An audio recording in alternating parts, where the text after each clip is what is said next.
Es para mí una alegría el participar en el Congreso Internacional sobre Interpretación Profética que lo organiza la Renovación Carismática de la República Dominicana. Siempre ha sido un placer el estar con vosotros personalmente. Esta vez, a causa de la pandemia, va a tener que ser a la distancia. Pero lo digo con sinceridad, que con sumo gusto yo hubiera ido con vosotros. Al menos tenéis mi palabra y un poco mi imagen. Voy a intentar hablar sobre el tema del profetismo. Voy a intentar no repetir lo que vosotros sabéis, porque no hablo sobre este tema a quienes no saben nada. Vosotros, no digo que todos, pero muchos de los que estáis allí, sois adultos en la fe, en el sentido de que no tengo que explicaros las cosas básicas, esenciales, sino que puedo ir ya más a una profundización más grande. Os alimentáis de las Escrituras, habéis leído la palabra de Dios durante a veces toda una vida o desde vuestra conversión. Por lo tanto, vengo a completar, no voy a explicar lo esencial. Quiere ser una reflexión. Cuando me propusieron esta charla, lo primero que pensé fue hacer un recorrido por el Antiguo Testamento, la profecía en el Antiguo Testamento, y otro recorrido acerca de la profecía en el Nuevo Testamento. Pero después, dándole vueltas, dije no. Que sea esta charla una profundización. Que sea esta charla un ir más a la esencia de lo que es este don, este fenómeno, este hecho. Así que comienzo ya. El profeta, con toda verdad, podemos decir que es portavoz. El profeta no es portavoz de las Escrituras, sino del autor de estas. El profeta participa del Espíritu que procede del Padre y que se posó sobre Jesús.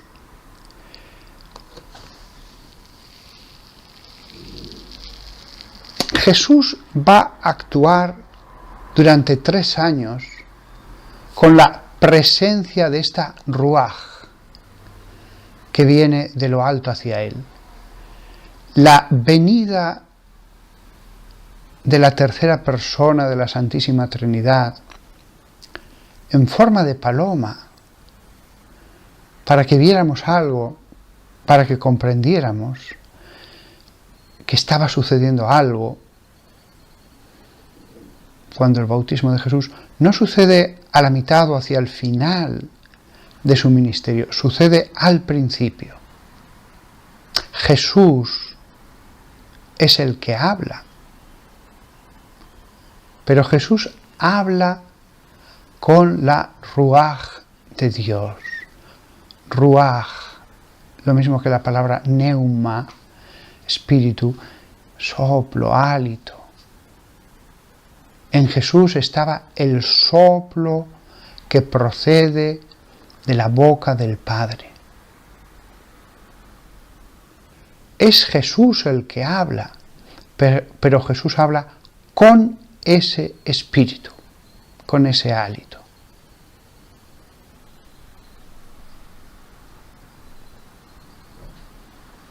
Quizás nosotros que meditamos tanto las palabras de nuestro Maestro, no estaría de más reflexionar en la palabra de Jesús como palabra en el Espíritu. Palabra con un Espíritu que mora en Él, sobre Él, que le unge. El Espíritu Santo es unción, no unción de un óleo, sino unción directa de Él. Jesús, como profeta, siempre hemos pensado en Jesús como Redentor, siempre hemos insistido en su divinidad y hacemos muy bien, muy bien. Jesús es Dios. Pero si vemos lo que es el profeta en el Antiguo Testamento, un Jeremías, un Ezequiel, incluso un Jonás, sin los defectos de Jonás, Jesús como profeta.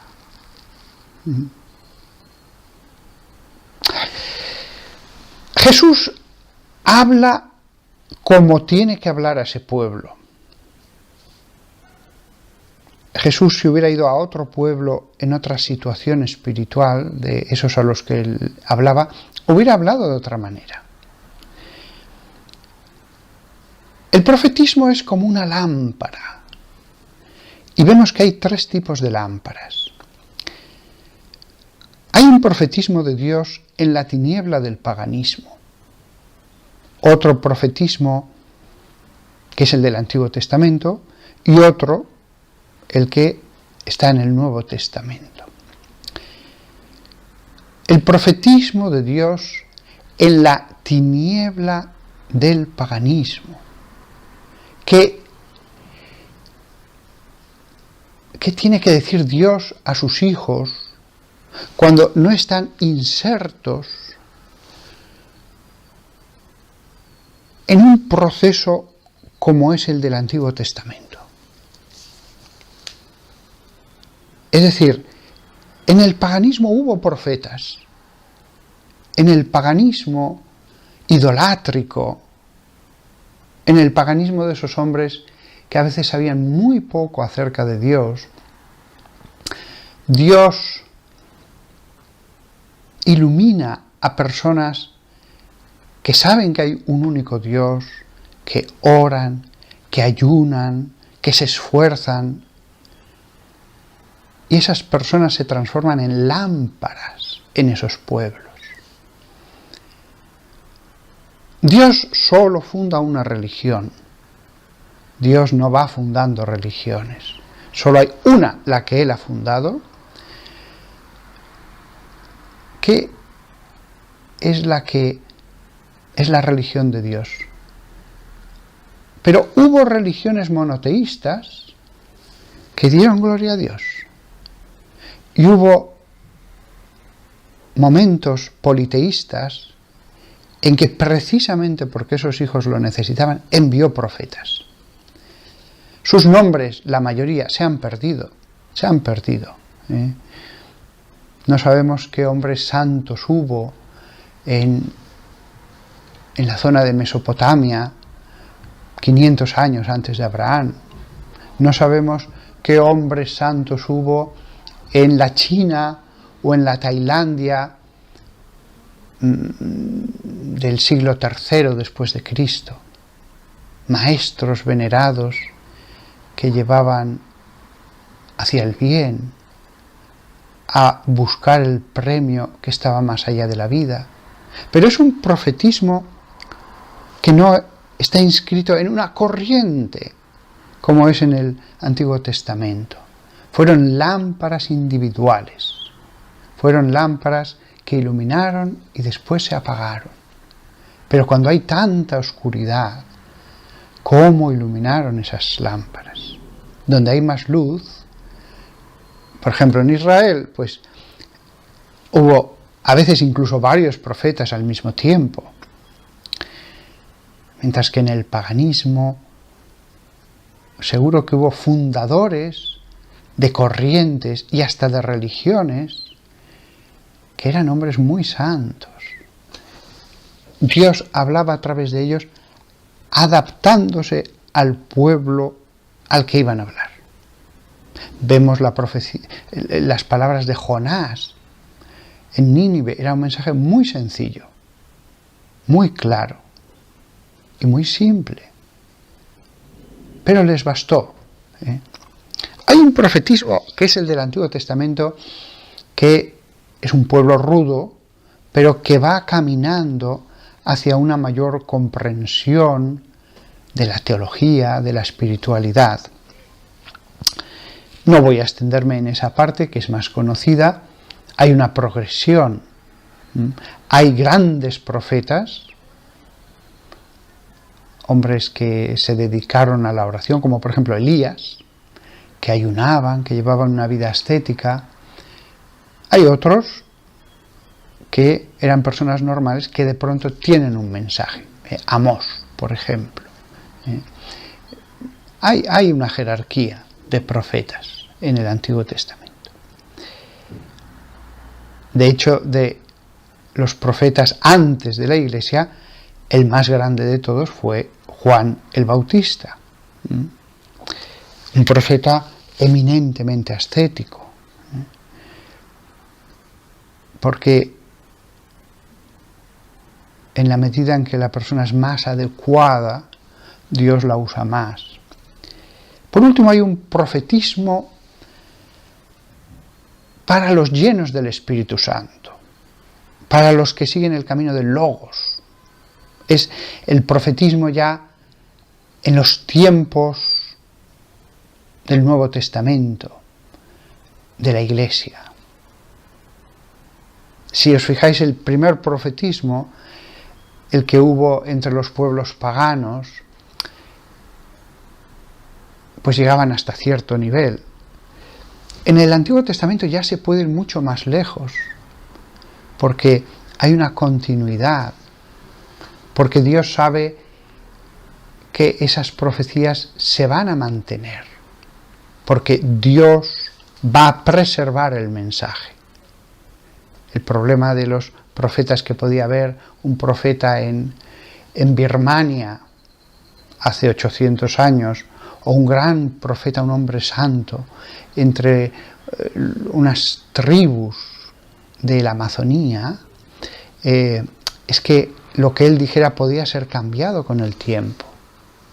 Mientras que en los profetas del Antiguo Testamento Dios va a hacer, porque interviene, que sus profecías se conserven perfectamente. Con lo cual era ya algo que se acumulaba, que construía sobre lo ya construido. El profeta, la profecía en el Nuevo Testamento va más allá. Ya no es el profetismo para un pueblo rudo, para un pueblo que lucha contra la idolatría.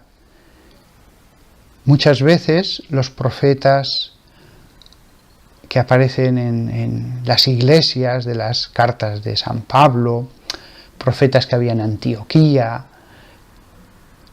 profetas que sabemos por escritos de la era apostólica que había en las primeras comunidades, hablan a gente heroica, a gente que va a dar su vida por el nombre de Cristo. Ejercer el profetismo para los llenos del Espíritu Santo, para los que ya siguen al Logos. No es el profetismo para una conversión, es el profetismo para los que ya se han convertido. Es el profetismo del Espíritu Santo para renacidos del agua que ya tienen el Espíritu Santo. También el Hades, el infierno, tuvo sus profetas. Satanás habló por boca de los suyos. Podemos ver algunos afamados hombres del siglo XIX, del siglo XX, llenos de fama, pero porque dieron un mensaje que era el mensaje del infierno. Por su boca hablaba Satanás.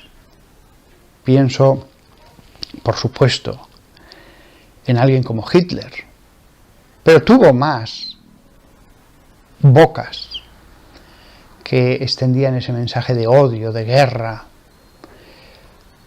También en el marxismo hubo bocas cuyo mensaje era del mal. No es que ellos tuvieran una visión y explicaran una visión que les había dado el demonio, no. Ellos, sin saberlo, podían estar muy inspirados. Freud podía estar inspirado por el demonio. Nietzsche podía estar inspirado por el demonio sin ellos saberlo. Porque a veces el profeta del infierno puede ser ateo. Es cierto que también hay lo mismo que un profeta del Antiguo Testamento podía entrar en trance y dar un mensaje de parte de Dios. Por ejemplo, Santa Catalina de Siena, en éxtasis, se dice que dictó su libro El Diálogo. Y después un santo puede decir, ¿qué he dicho mientras estaba en éxtasis? Bien, entre los malos también alguien puede entrar en trance y empezar a hablar un demonio, incluso aunque se haga pasar por una entidad buena. Pero el gran mal no lo van a hacer estas personas en trance, porque hayan hecho espiritismo o lo que sea. El gran mal se hace consciente cuando la persona se convierte en una boca del infierno, con un mensaje que de nuevo se va a adaptar al pueblo que habla. No va a decir el demonio lo mismo a los alemanes en 1935 que a los rusos justo antes de que triunfara la revolución. Bien, el pseudoprofetismo del infierno, no, falso profetismo no, verdadero profetismo, pero del mal, los profetas del demonio. Como vemos, es interesante, hay un profetismo de Dios, un profetismo de abajo.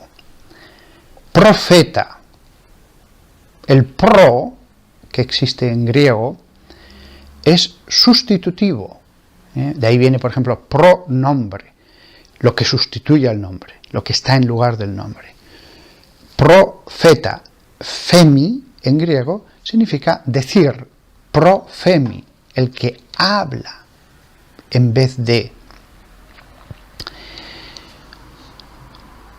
Dios es, el que está, el presente. Y sin embargo, estando presente, nos habla y a veces actúa a través de sus profetas. Salvo en el momento fundacional, que es el momento de las plagas Éxodo, es un momento fundacional, verdaderamente central. Salvo en ese momento único, Dios suele actuar de un modo más humilde, moderado, a través de sus profetas. Es verdad que hubo un momento en las Escrituras espectacular. Uno. Pero después actúa Él, se ve que es Él, pero actúa a través de ellos. Incluso en ese momento fundacional, plagas Éxodo, Dios no habla a su pueblo desde el cielo. Oirán los truenos, verán los relámpagos en el Sinaí. En otros momentos vieron la columna de fuego, prodigios. Pero Dios no habla a través de los cielos. Habla a través de Moisés y después a través de sus profetas. No hay un momento en que se abren los cielos y la voz habla a todo el pueblo. Éxodo 3, versículo 10 al 12. He visto la aflicción de mi pueblo en Egipto, conozco sus angustias. Yo te envío al faraón, yo estaré contigo. He suprimido algunas palabras en medio para dejar lo esencial. He visto la aflicción de mi pueblo en Egipto, conozco sus angustias. Yo te envío al faraón, yo estaré contigo. Yo estaré contigo, le dice a Moisés. El sacerdote está ante Dios. Dios está con el profeta. Fijaos la diferencia entre oficiar ante el sacerdote, obrar a través de el profeta.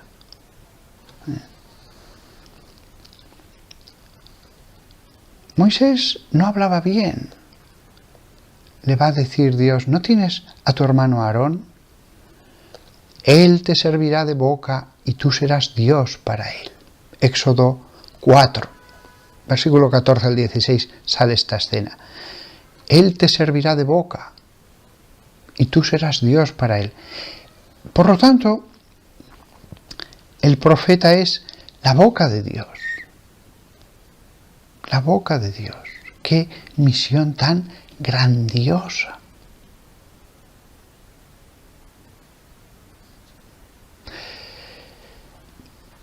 Aunque Dios nos habla a nosotros, cristianos, a través de un hermano, Dios es uno, pero las bocas son distintas. Hay que reservar la palabra profeta para la boca perfecta, la que transmite exactamente el mensaje que se le da. Hay otros hermanos en la fe que pueden tener una intuición. Hay gente que tiene intuiciones acerca del futuro. Hay gente que puede haber hasta tenido un sueño, pero no está claro. Hay elementos que no están nada claros, que son confusos.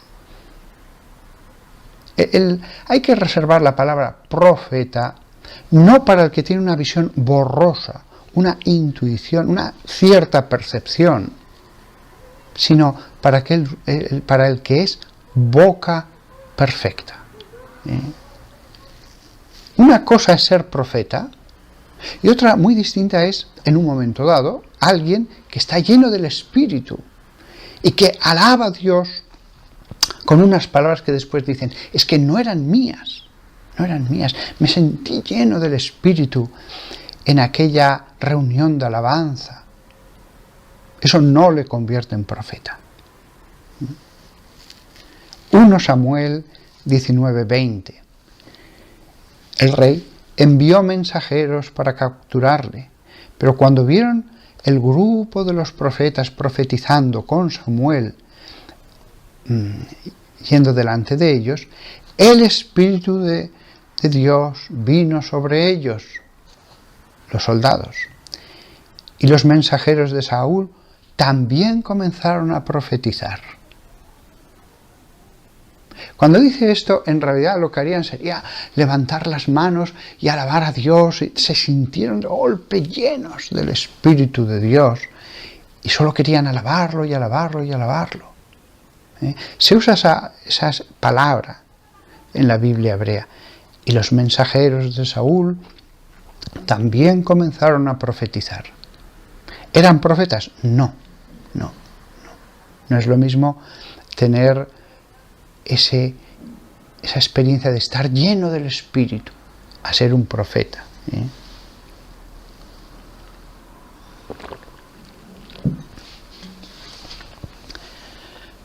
Observemos las palabras de Jeremías, que le dice Dios a Jeremías. Te he hecho ciudad fortificada, columna de hierro, muro de bronce. No es simplemente que Él va a dar un mensaje y ya está. No basta con que Dios dé un mensaje a través de su criatura y abandone ese mensaje a la gente y ya está. Y el profeta quede abandonado a la ira de la gente. La semilla debe ser regada, debe ser cultivada. Cultivar no es lo mismo que arrojar una semilla. Te he hecho ciudad fortificada, columna de hierro, muro de bronce. La iglesia entera participa de esta misión profética. No bastaba con dejar el Evangelio en el mundo y dejar que los hombres se apañaran. Podía haber dado las parábolas, sus enseñanzas Jesús, y después decir, mirad, aquí tenéis la Biblia, seguidla. No, se necesita un cultivo. Habacuc 2:1. Estaré en mi puesto de vigilancia, me pondré sobre la empalizada y seguiré mirando qué es lo que Él me dirá y lo que Él contestará respecto a mi queja. La Iglesia custodia ese mensaje de Dios. Las profecías del Antiguo Testamento han quedado depositadas, sin que perdieran esas profecías el pueblo judío, pero han quedado depositadas en el seno de la Iglesia. Y además de esas profecías, está ya el profeta, que había sido anunciado. El profeta por antonomasia, Jesús, el que culmina todos esos profetas. El que es la boca más perfecta de la primera persona de la Santísima Trinidad, a través del que actúa la tercera persona de la Santísima Trinidad. Y él mismo es la segunda persona. No, un mensaje así no podía abandonarse al mundo. Está protegido por los muros de la Iglesia, protegido por hombres santos, por hombres que cultivan día a día ese mensaje en los demás y en sí mismos. Ellos se transforman en cultivadores de la palabra para poder dar esa palabra. Pero en eso cabe un esfuerzo. El texto que he leído de Habacuc 2:1. Estaré en mi puesto de vigilancia, me pondré en la empalizada, seguiré mirando a ver qué es lo que Él me dirá. Es decir, hay una perseverancia, hay un mantenerse en un lugar, en vigilia, con lo cual hay un esfuerzo. Sí, la profecía es un don, pero hay un esfuerzo. Dios puede darle el don de profecía a cualquiera, pero vemos que los grandes profetas han sido los instrumentos que de por sí eran más adecuados. Ahí vemos el caso de Elías. Mateo 11:12. Desde los días de Juan el Bautista hasta ahora, el reino de los cielos ha sufrido violencia y el violento lo toma por la fuerza. Perdón, aquí esta traducción que siempre uso, que es tan literal, dice el violento, pero no, es los violentos lo agarran, lo arrancan, lo arrebatan, es lo que significa esa palabra. Fijaos qué versículo del que se habla pocas veces, porque es complicado y además no es lo básico. No es lo básico predicar el perdón, el arrepentimiento. Este versículo es muy profundo. Desde los días de Juan el Bautista hasta ahora, el reino de los cielos ha sufrido violencia y los violentos lo arrancan, lo arrebatan. Se habla de un esfuerzo, de una lucha. los violentos lo arrebatan. Como diciendo, sí, muchos cristianos recibirán la semilla, creerán y ya está. Creo, ya está. Voy a la iglesia una vez a la semana, hago lo mínimo. Sí, hay ese tipo de seguidor de Cristo, pero después están los que se hacen violencia a sí mismos, los que se esfuerzan, los que luchan, los que llevan una vida ascética, alejada de todo lo terreno, lo mundano y lo carnal, para dedicarse solo al misterio. Claro, es distinto. Dios puede obrar a través de ellos de un modo distinto. Moisés no era un personaje cualquiera, lo dice la palabra de Dios, era el más manso de los hombres. Elías no era un hombre cualquiera, Juan el Bautista no era un hombre cualquiera. De hecho, este versículo sobre arrebatar el reino de los cielos se inscribe en un discurso de Jesús que nos habla de la pobreza del Bautista, lo compara a una caña desnuda. Ese versículo está inscrito en ese discurso. Dice Jesús, recuerdo que es Mateo 11, pues dice antes en el versículo 7, cuando ellos se fueron, Jesús empezó a hablar a las multitudes sobre Juan diciendo, ¿qué es lo que habéis ido al desierto a mirar? Una caña agitada por el viento. Compara su pobreza a la de una caña desnuda. ¿Qué es lo que entonces habéis ido a hablar? Dice el versículo 8. ¿A alguien vestido en suaves ropas? Mirad, aquellos que llevan suaves ropas están en palacios reales. No vive lujosamente, ni se viste lujosamente. ¿Qué entonces habéis ido a ver? Porque ha dicho, habéis ido a ver un pobre, la caña. No habéis ido a ver un rico. Y por tercera vez dice, ¿qué habéis ido a ver? ¿Un profeta? Sí. Yo os digo. Fijaos, dice, yo os digo. Eso lo hace cuando quiere recalcar algo. Por supuesto que estaba hablando él. Le estaban viendo a él hablar. Pero él lo recalca. Yo os digo. Jesús. Jesús dice, ojo, escuchad bien esto que os voy a decir. Sí. Perdón. Sí, y yo os digo, y más que un profeta, este es de aquel que está escrito, mirad, os estoy enviando a mi mensajero delante de vosotros, delante de ti, el que preparará su camino delante de vosotros. Es interesante.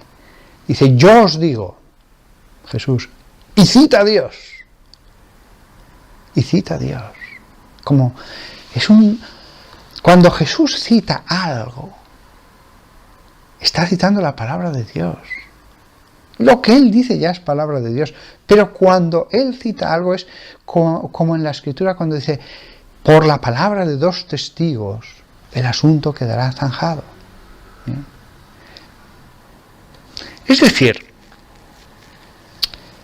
San Juan Bautista sí ha sido un mensajero de Dios, pero se ha ido al desierto, ha vivido en pobreza, se ha dedicado a la oración, consta por otra parte del Evangelio que ayunaba. Sí, el profetismo es un don, pero este otro aspecto también es verdad. Los violentos arrebatarán el reino de los cielos. Sí, Dios podría dar los mayores dones a alguien que cree en Jesús, pero que se emborracha y que es mentiroso y que roba y que, sí, por poder, podría hacerlo. Pero los grandes tesoros en las manos inadecuadas se convertirían en objetos de destrucción. se convertirán en algo que destruiría a su portador. Sí, puede dar a quien quiera, pero a veces el don es tan inmenso que sería la destrucción espiritual del portador. Cuando un don es tan inmenso, la persona tiene que poder soportar su peso, tiene que poder soportar los vientos, los huracanes que se van a desatar alrededor de él. El más grande de los profetas, qué casualidad, era un hombre que vivía toda su vida en ascetismo, en pobreza, dedicado al ayuno, en oración. El que se va a aparecer en la transfiguración, lo mismo. Otro Juan el Bautista, Elías. ¿Por qué no se aparece Amós o Habacuc o Ageo? Porque hay una jerarquía. El mismo San Pablo, sí, recibió la conversión siendo como era, pero después se va a ir a Arabia 3 años, 3 o 2 años, ahora no lo recuerdo. ¿A qué? Probablemente a dedicarse a la oración y al ascetismo. El profetismo es un don, pero se nos habla de esta preparación. Esto es para los grandes, pero es para los pequeños también, ¿eh? También. Es para los pequeños, que a veces, esto lo he visto, creen ser profetas. No, si Dios escoge al que quiere. Bueno, a lo mejor no eres profeta. A lo mejor eres alguien que cree ser profeta. Esta es una cosa que nos tenemos que plantear, que recibir un momento de inspiración, de intuición, un momento en el que uno está lleno del Espíritu Santo, sí, puede ser posible, pero eso no te convierte en profeta. He visto a mucha gente que creía ser profeta.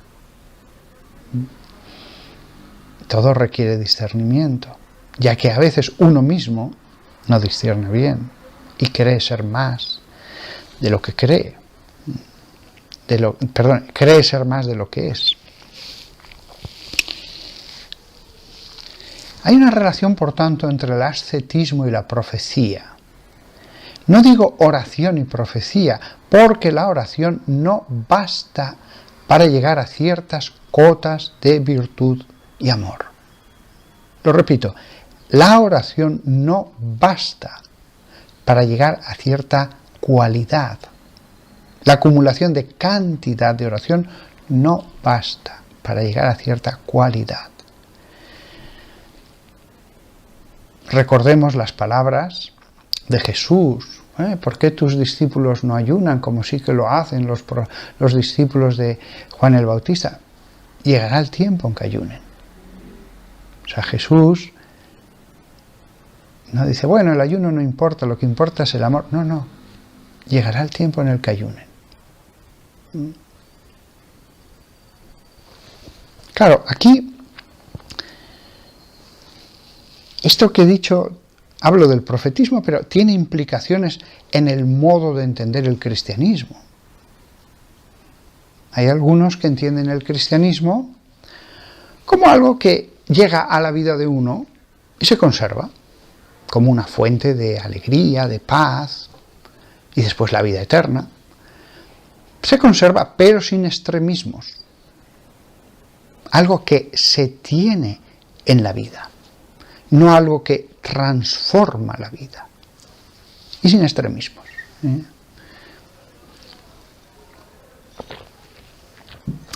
Aquí me quiero fijar en algunos que son malos pastores evangélicos, que dirigen sus iglesias como si fueran empresas, sobre todo los famosos el Evangelio de la Prosperidad. Ojo, no estoy diciendo todos los malos pastores evangélicos, no.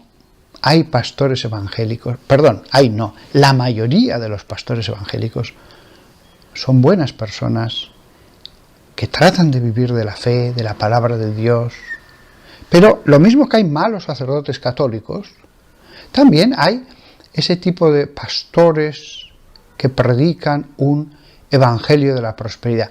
Eso no existe entre los curas católicos porque el obispo lo defenestraría al segundo mes. Le diría, mira, lo siento, pero adiós. Pero como hay pastores que dicen, yo soy pastor, y fundan su propia iglesia, sí que está ese fenómeno. Y hemos conocido, porque lo malo es lo que más se conoce, pues ese tipo de pastores que tienen una casa impresionante, un palacio, vacaciones costosísimas, que viven en el lujo. Bueno, yo he conocido a varios que han salido en la prensa que era un escándalo, porque en el fondo él está viviendo de la limosna de los demás. Recuerdo de uno, qué cara, que ya tenía un avión privado y que les dijo en un vídeo a sus seguidores que que Jesús le había dicho que tenía que comprarse un avión más caro, porque con ese avión que costaba una fortuna personal, un jet personal, pues podía llegar mucho más lejos sin repostar, y lo decía en el vídeo que Jesús le había dicho que sí, que tenía que comprarse.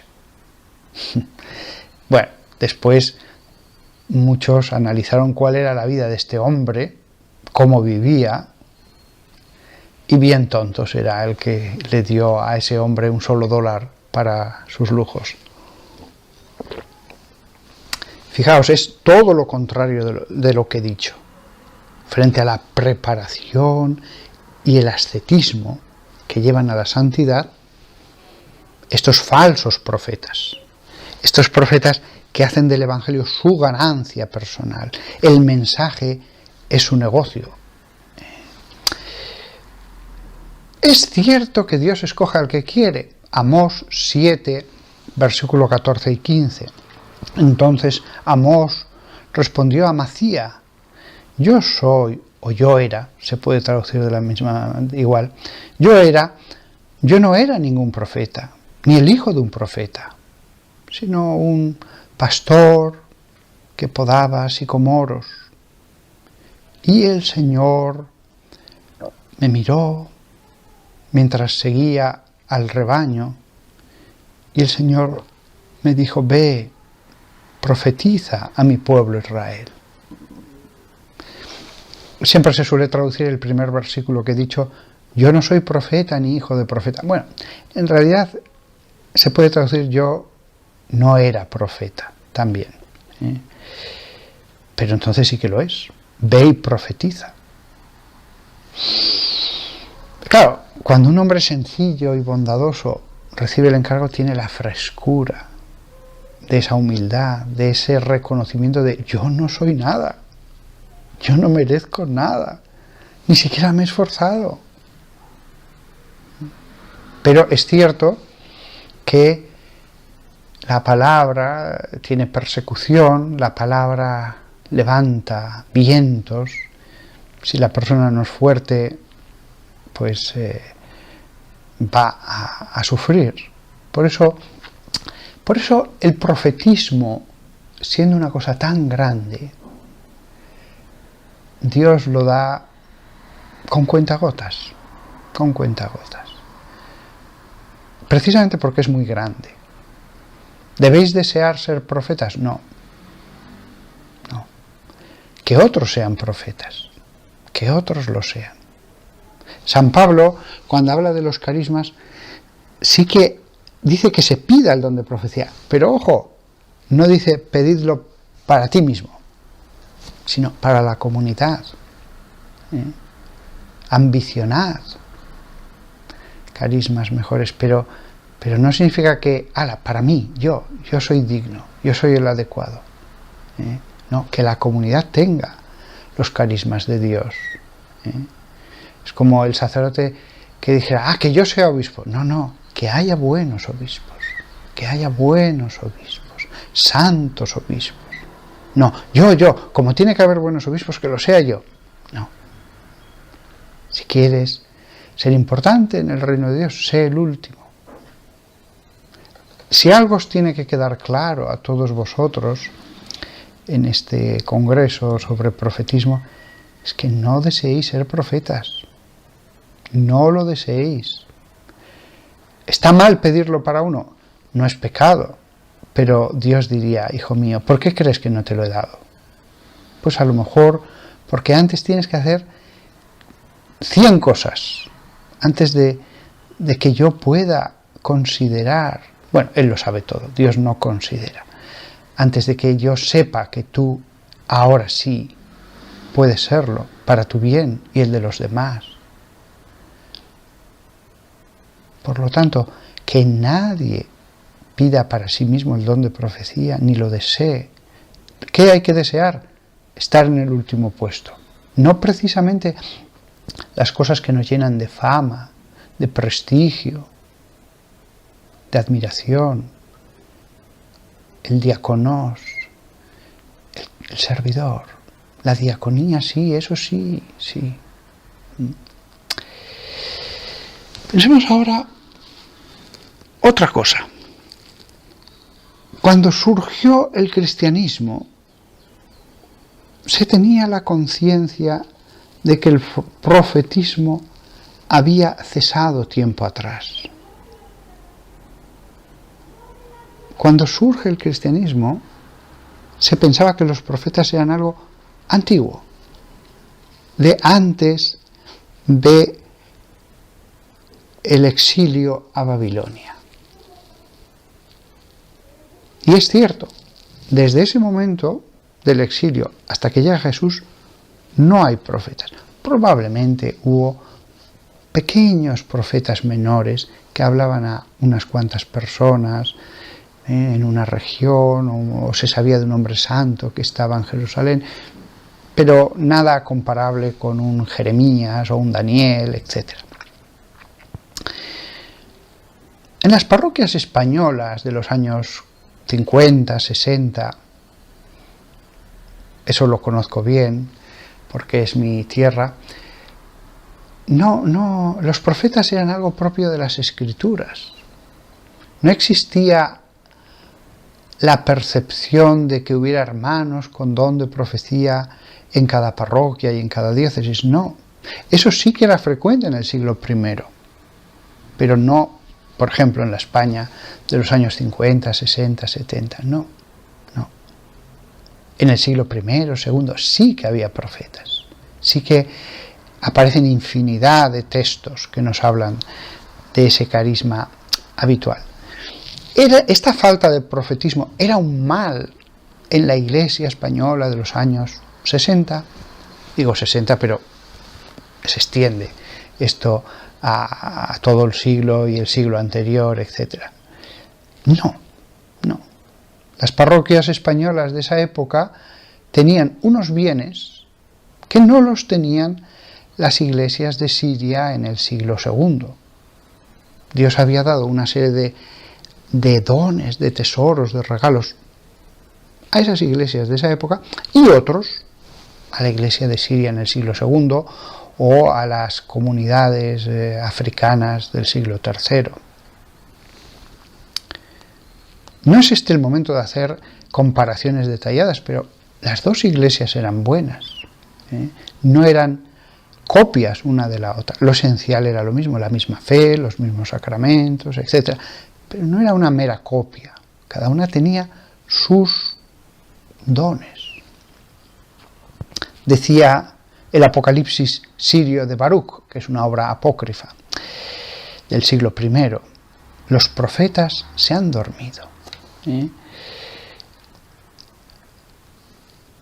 Tosefta, que es un libro de la literatura rabínica, decía: tras la muerte de Ageo, Zacarías y Malaquías, los últimos profetas, tras ellos el Espíritu Santo cesó en Israel. Ni siquiera en Qumran había profetas, ni su fundador se consideraba que era un profeta. Hay muchos textos que inciden en cómo cuando llega Jesús, desde la época del exilio ya no había profetas. Daniel sí que lo había sido. Los rabinos de la sinagoga, por lo tanto, se consideraban custodios del depósito cerrado del profetismo. Esta expresión no la digo despectivamente. Ciertamente había un depósito y su interpretación debía custodiarse. Y repito, los rabinos se consideraban custodios del depósito cerrado del profetismo. La interpretación de los profetas requiere custodios. Si no, cualquier persona con los pensamientos más desatinados, esas profecías en sus manos se convertirían en fuente de mal, por fanatismo, por locuras que le vendrían, etc. La interpretación requiere custodia. Joel 2:28. Fijemos qué dice el profeta. Entonces, después, derramaré mi espíritu sobre toda carne. Vuestros hijos y vuestras hijas profetizarán. Vuestros ancianos soñarán. Vuestros jóvenes verán visiones. Sí, pero hace falta una jerarquía, unos pastores que disciernan. La Iglesia en ese sentido está maravillosamente diseñada por Dios. Hay profetas, pero hay discernimiento. Tiene que haber escucha, tiene que haber humildad para dejarnos sorprender por la palabra de Dios. Pero ahora, en la época después del Mesías, hay unos pastores. Y en la jerarquía que ponía San Pablo, siempre el pastor es el que interpreta, el que tiene el que tiene la última palabra. Y dice, no, esto es malo. No lo escuchéis. No, esto no está de acuerdo a nuestra fe. Derramaré mi espíritu sobre toda carne. Sí, pero en las iglesias de Dios hay un orden. Por eso, cuando a veces algunos admirados de los carismas que aparecen en la carta a los Corintios, la primera carta a los Corintios, desean, yo quiero ser profeta. Sí, pero vas a estar sometido al pastor de tu comunidad. Yo quiero ser profeta y como un Isaías entonces, y además se imaginan, como es lógico siempre, con las manos así, y clamando ahí un mensaje poderoso. Sí, pero vas a tener que estar sometido. No eres una fuerza desatada. Porque los apóstoles y sus sucesores eran los que imponían un orden. Es cierto que el apóstol y el sucesor del apóstol pueden equivocarse, y aún así son los que tienen la autoridad. Así que esto nos lleva también a imaginemos un pequeño grupo carismático, de pronto alguien dice que tiene el don de profecía, ese grupo imaginemos que son 20 personas que se reúnen en un salón parroquial una vez a la semana. Bueno, si en ese grupo hay alguien que haga de cabeza, que es lo normal, o 2 o 3 personas que hacen de cabeza, tienes que someterte. Si te dicen, mira, si no hay ninguna cabeza y todos son absolutamente iguales, pero si toda ese pequeño grupito discierne que no, mira, lo sentimos mucho, pero mejor calla y escucha. Hay que someterse.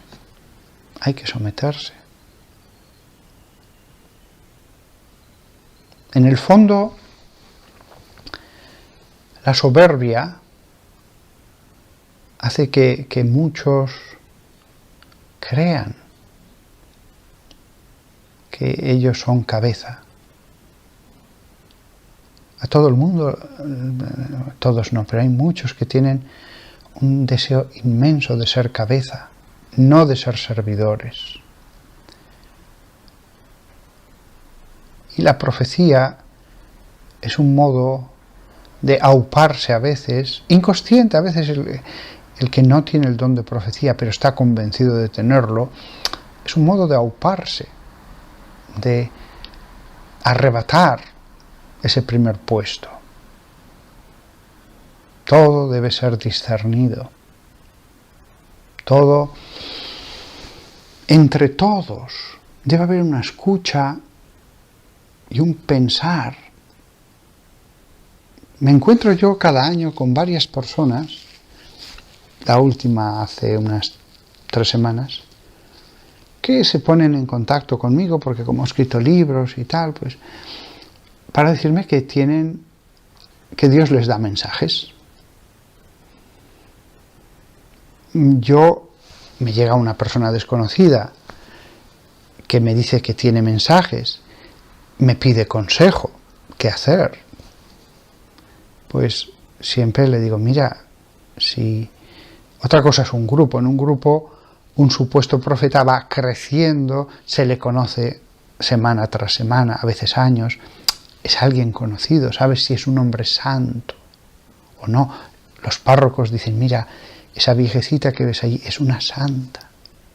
Si tú supieras la presencia de Dios, los sacrificios que hace, tal, las noches en oración, los ayunos. El pastor conoce sus ovejas y a veces cuando aparece el profetismo en una oveja, el buen pastor dice, esto tiene todos los signos de que es verdad. No está mal de la cabeza, no tiene ninguna enfermedad mental. Pero cuando llega un desconocido por teléfono que te visita, te dice, padre, yo tengo el don de profecía, lo lógico es decirle, mira, hijo mío, no te conozco. Entonces, ya que Dios te habla, me has dicho que te habla. Sí, me habla muy a menudo. Pídele que te diga algo, por favor, con humildad, que para mí sea una prueba de que tú tienes ese don.